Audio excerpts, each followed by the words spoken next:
Welcome friends. पहा 8वी स्कॉलरशिपचं हे example आहे. एखाद्या वस्तूची विक्री किंमत तिच्या खरेदीच्या किमतीच्या 3 पट असेल तर नफा किती आहे? बघा, आपल्याला माहिती आहे खरेदी किंमत, विक्री किंमत आणि त्यांचा नफा यांच्यातला संबंध.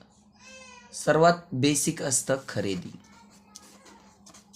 आपण जर खरेदी x मानली, x मानूयात, आणि तिची विक्री किंमत खरेदीच्या सांगितली आपल्याला, विक्री खरेदी किमतीच्या 3 पट आहे, याचा अर्थ 3x विक्री झाली. तर आता आपल्याला काय विचारलाय? नफा.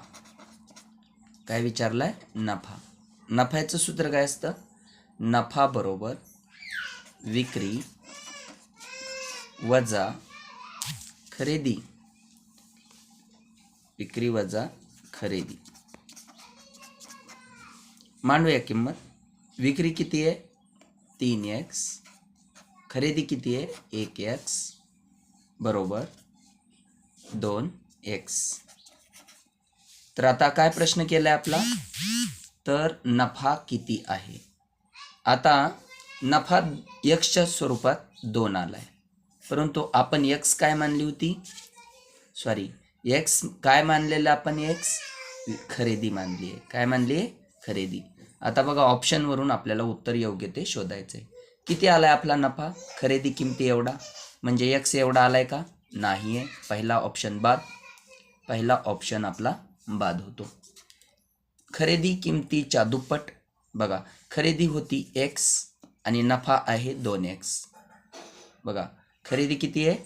x आणि नफा किती आलाय? 2x. याचा अर्थ खरेदी किमतीच्या तो निश्चितपणे दुप्पट आहे. आपल्याला उत्तर इथंच मिळालं.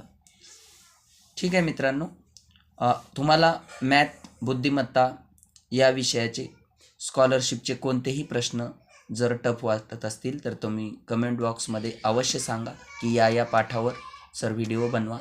ते व्हिडिओ मी अवश्य बनवण्याचा आणि तुम्हाला जास्तीत जास्त सोप्या भाषेत समजून देण्याचा प्रयत्न करेल. चॅनलवर नवीन असाल तर चॅनलला सबस्क्राईब करा आणि तुमच्या मित्रमंडळीमध्ये शेअर करा. धन्यवाद.